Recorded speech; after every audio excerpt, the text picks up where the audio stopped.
So I was going to go try and take a shower, but the water wasn't working.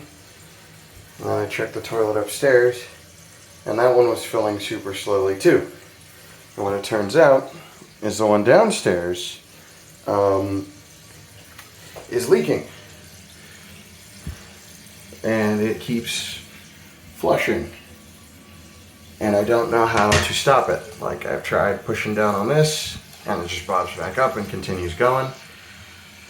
So I didn't do anything. I tried pulling it up, and uh-oh. Well, now it's done that. That's new. Oh, hold on.